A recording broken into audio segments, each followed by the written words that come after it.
Tudo da Canção Nova em um só lugar. Canção Nova Play. Jesus à multidão. Ninguém acende uma lâmpada para cobri-la com uma vasilha ou colocá-la debaixo da cama. Ao contrário, coloca no candeeiro, a fim de que todos os que entram vejam a luz. Com efeito, tudo que está escondido deverá tornar-se manifesto, e tudo que está em segredo deverá tornar-se conhecido e claramente manifesto. Portanto, prestai atenção à maneira como vós ouvis, pois a quem tem alguma coisa será dada ainda mais, e àquele que não tem será tirado até mesmo o que ele pensa ter. Palavra da salvação.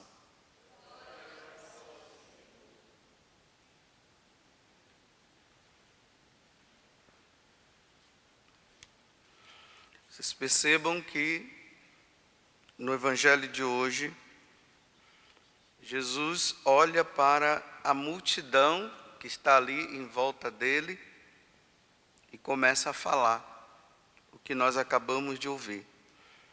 Jesus ele está instruindo, porque uma das coisas que Jesus fez também foi instruir e mostrar para as pessoas como é que elas devem ser e como elas devem agir. Hoje ele está dizendo como é que nós católicos devemos viver. Nós somos chamados a dar o bom testemunho nos lugares onde nós estamos. Por isso que aqui no versículo 18, desse capítulo 8, do Evangelho de São Lucas, ele vai dizer o seguinte, olha, prestai atenção à maneira como vós ouvis. Prestem atenção. Bem, para nós ouvirmos, nós precisamos dar tempo. Para nós ouvirmos a Deus, nós precisamos dar tempo. É preciso escolher o momento e ter o momento necessário para isso. Por isso que ele está dizendo, olha, tudo que está escondido, ou seja, tudo aquilo que nós ouvimos de Deus, no escondimento do nosso coração, depois que nós assimilamos tudo isso, deve ser colocado num lugar bem alto, à vista de todos. Para que as pessoas vendo, elas possam fazer o que na aclamação do Evangelho está dizendo. Vós sois luz do mundo e brilhe para todos a vossa luz, para que eles vendo vossas obras, vendo aquilo que você pratica, vendo a forma como você vive, deem glória ao Pai Celeste. Um exemplo bem claro de hoje, para nós entendermos também, é a vida de São Padre Pio.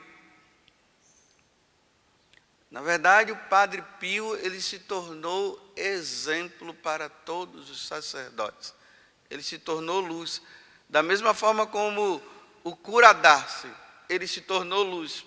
Também, a mesma coisa o Padre Pio. Um homem que se dedicava inteiramente à vida de oração.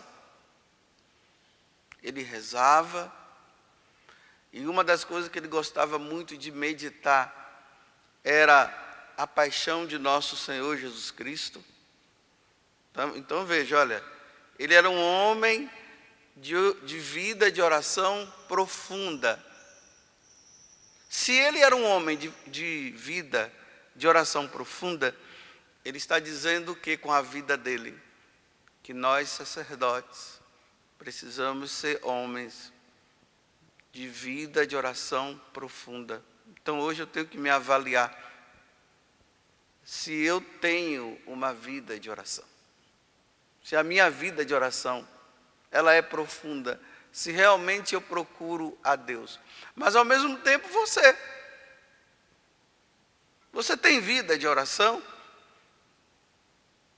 A sua vida, você reserva realmente o tempo para rezar? Então, aí, na vida de oração do Padre Pio, Deus fala com ele. E Deus falando com ele, ele pratica o que Deus ouve. Não tem como uma pessoa praticar o que Deus ensina, se ela não ouve Deus. Como é que ela vai praticar? Não tem como. Não tem como. Então, há essa necessidade desse tempo que todos nós precisamos reservar para que nós tenhamos, reservar o tempo necessário para estar com Deus. E é ali, ouvindo a Deus, que Padre Pio compreende que a vida dele deve ser uma vida de sofrimento, como Jesus sofreu. E a vida do Padre Pio foi uma vida de sofrimento.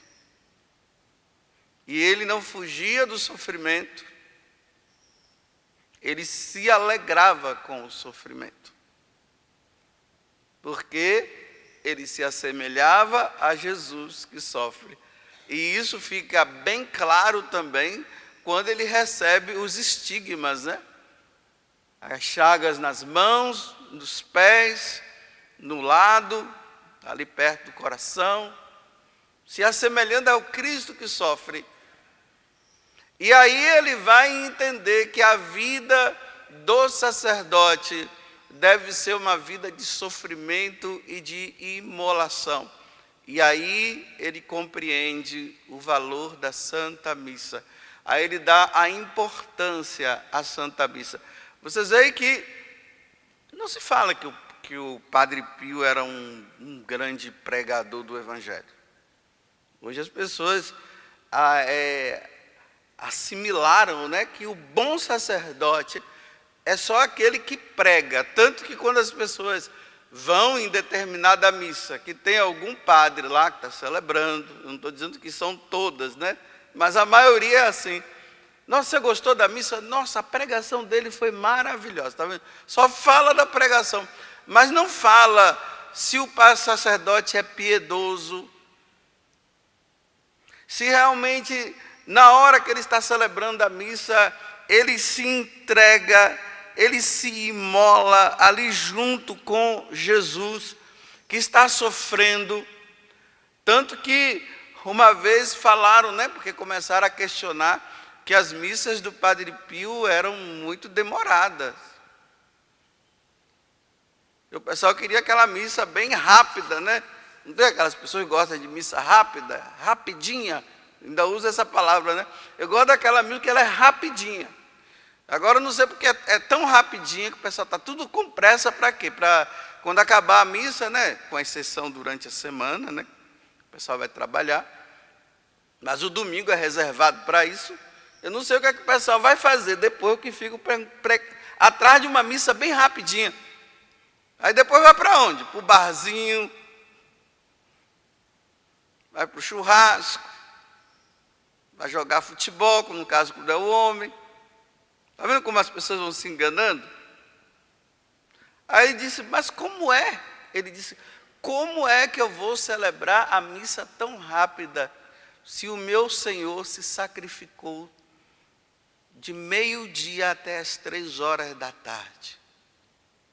Porque se a missa é o sacrifício de Jesus na cruz, ele disse, o sacrifício de Jesus durou 3 horas. As missas deveriam durar 3 horas. Mas é um exagero, né? Nossa, para que tanto tempo? 3 horas de sofrimento. Quando ele celebrava, Ele chorava. Perguntava, mas por que você chora? Vocês não estão vendo o meu Senhor na cruz sofrendo? Vocês querem o quê? Que eu fique dando risada? Olha como é que assimila. Então, na hora que ele celebrava, ele entrava dentro daquele mistério que, infelizmente, eu não consigo penetrar. Eu, como padre, é uma vergonha. Eu deveria entrar nesse mistério também. Era para eu estar em todas as missas chorando. Mas me distraio tantas vezes, estou toda hora distraído. E ele não se distraía dentro do que ele fazia. E chorava. E se imolava. E se entregava. E quando ele celebrava, ele via Jesus morrendo pela salvação das almas. E ali ele assimilava isso. O meu Senhor está morrendo agora pela minha salvação. Por isso que na carta aos Hebreus fala, que o sacerdote é aquele homem que é tirado do meio do povo para oferecer o sacrifício por si e pelo povo. Então, ele estava oferecendo, e ao mesmo tempo que ele se oferecia, ele pedia perdão a Deus dos pecados dele e da humanidade.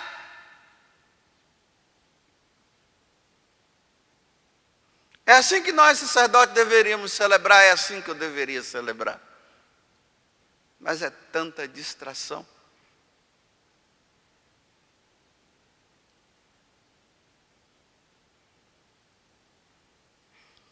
Imagina, no sacrifício da missa, ele oferecia a vítima, ele se tornava a vítima, é a pessoa de Cristo. Ele oferecia o Cristo pedindo perdão ao Pai pelos nossos pecados. Acabava a missa, aí ele fazia a segunda parte. Ele ia para o confessionário. Claro, tomava o cafezinho dele, ele celebrava a missa ali bem cedo, 6 horas, 5 horas da manhã, agora não estou lembrando direito. Era entre 5 ou 6 horas da manhã. Aí ele ia tomar o café e ia para o confessionário. Agora, ele vai exercer a misericórdia através do perdão dos pecados. Agora ele vai ouvir as confissões. Agora ele vai abrir a porta do céu para os pecadores que estão atrás da misericórdia de Deus. Para os que estão atrás, porque tem aqueles que não estão atrás. E ali ficava esperando as pessoas virem. E ali ele ia dando o perdão. E aqui vai até uma pergunta, Quantos anos faz que você não se confessa? É incrível. Ultimamente, nas confissões que eu tenho ouvido, tem pessoas que chegam dizendo assim, olha, eu tenho 20 anos que eu não me confesso. Isso é bonito, entre aspas, Pelo menos voltou, 30 anos sem se confessar. Padre, eu só me confessei no dia do crisma. Outro só no dia do meu batismo. E o que me causa escândalo ainda, eu fico escandalizado ainda, é claro que eu não demonstro, mas o escândalo aqui é preocupação, que eu fico, é a preocupação do quanto que essa pessoa colocou em perigo a salvação dela. Eu me confessei na última vez, foi na minha primeira comunhão, e a pessoa já tem o quê? 40, 50 anos.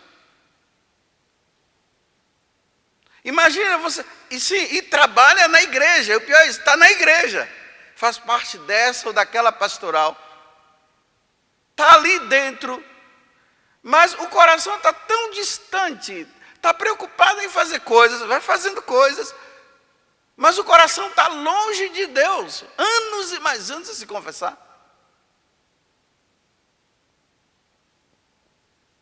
Olha, eu vou dizer, paróquia aonde os paroquianos não confessam, é porque o padre não está falando dos pecados do povo e que eles precisam se confessar. Está se falando de tudo, menos da ofensa a Deus. Está tudo bem, está tudo maravilhoso. Então as pessoas acabam por não se arrepender dos pecados, porque não há convite ao arrependimento.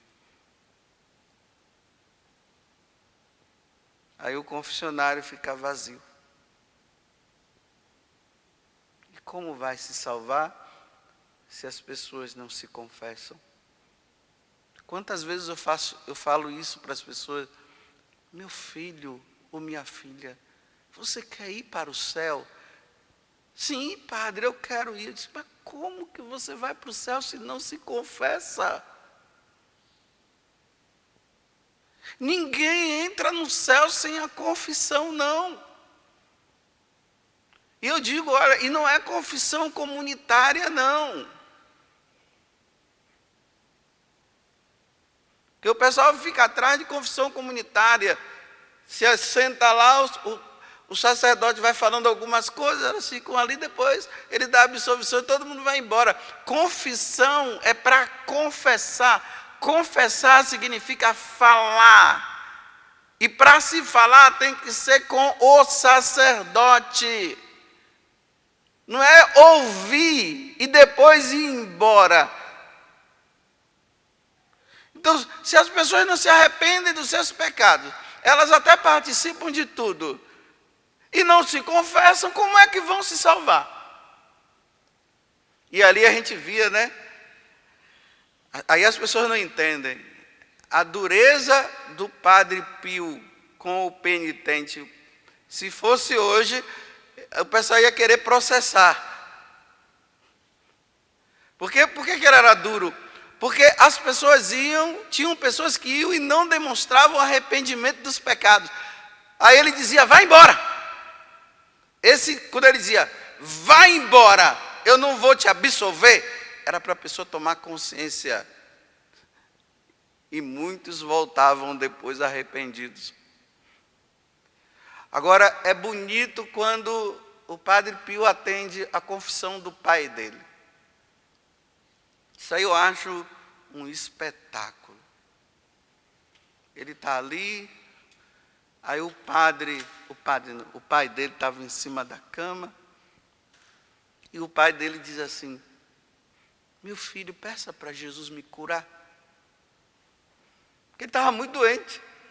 Aí o Padre Pio diz assim, não, pai, eu fiz um pacto com Jesus. Nada para mim, só para os outros. Quantas pessoas foram curadas através daquele homem, e na hora que o pai dele disse, peça a Jesus para me curar, ele disse, não, pai, nada para mim, só para os outros. E ele sabia que o pai dele ia morrer, o último momento da vida dele, do pai. Agora ele precisa levar o pai à salvação. Ele precisa levar o pai ao arrependimento. Olha, sacrifício da cruz e confessionário. Aí ele disse para o pai, pai, o senhor não quer se confessar? Aí o pai dele diz assim, não, filho, pede para Jesus me curar. Ele disse, não, pai. Ah, o senhor está com vergonha, né, papai? Aí o pai fica ali quietinho e diz, tá bom, pai, eu te ajudo.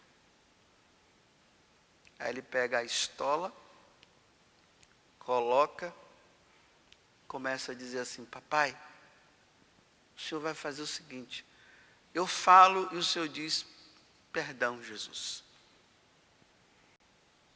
Aí ele diz, papai, por aquela vez que o senhor traiu minha mãe com aquela americana, olha, o pecado mortal, adultério. Aí o pai dele diz, mas como é que você sabe? Ele, pai, só diga piedade. Tem piedade de mim, Jesus. Ele, piedade de mim, Jesus. Por aquela vez que o Senhor roubou tal coisa, piedade, Jesus, de mim. Por aquela vez que o Senhor embriagado,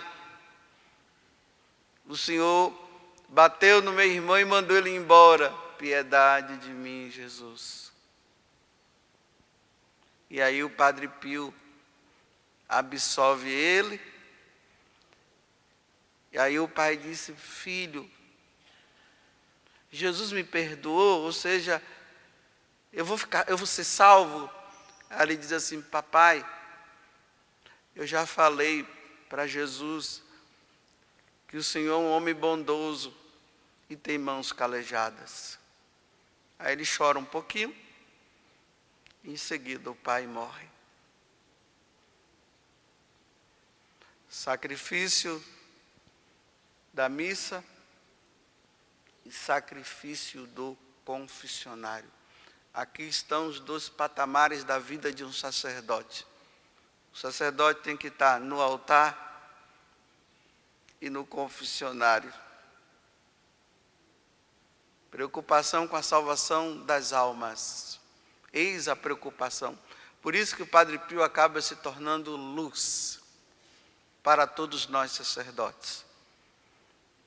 No dia de hoje, nós possamos rezar por nós sacerdotes. Rezem por nós sacerdotes. Duas coisas que precisam rezar. Primeiramente, pela nossa perseverança, porque nós precisamos perseverar no sacerdócio até o fim. Vocês sabem, né, que tem padres que não têm perseverado, né? Será que eu vou perseverar? Eu não sei. Eu sei que eu tenho 22 anos de padre. Até hoje eu perseverei. Mas será que eu vou perseverar? Eu não sei. De repente eu posso me aborrecer com a igreja, ou eu posso arrumar uma mulher aí e pronto, eu abandono tudo. Então reze pela perseverança nossa, pela nossa fidelidade, por aqueles padres que estão em crise. E rezem para que nós exerçamos bem o nosso sacerdócio, fazendo aquilo que é necessário, aquilo que é próprio de padre. Existem duas coisas que o padre faz, que o leigo não faz. Celebrar a missa, ou seja, consagrar o pão e o vinho, e dar absolvição. Vou repetir, tem duas coisas que o padre faz, que o leigo não faz. Os leigos podem fazer todas as outras coisas. A exceção também da unção dos enfermos, que só o padre pode dar. Celebrar a missa, só padre celebra. E dar a absolvição dos pecados. E o que é que o diabo quer? Nos distrair. Nos tirar da missa e nos tirar do confessionário. Pode fazer pregações bonitas, mas se a pessoa não se arrepende dos seus pecados, a pregação foi em vão. A pessoa pode até achar bonita a pregação, mas se não se arrepende, é em vão. E se não se confessa, e se não tiver pessoas se não tiver padres para absolver, o que será de vocês? E o que será de mim? Porque até eu preciso de um outro padre para absolver os meus pecados, porque eu não posso me absolver sozinho. Ah, se eu pudesse. Tudo da Canção Nova em um só lugar. Canção Nova Play.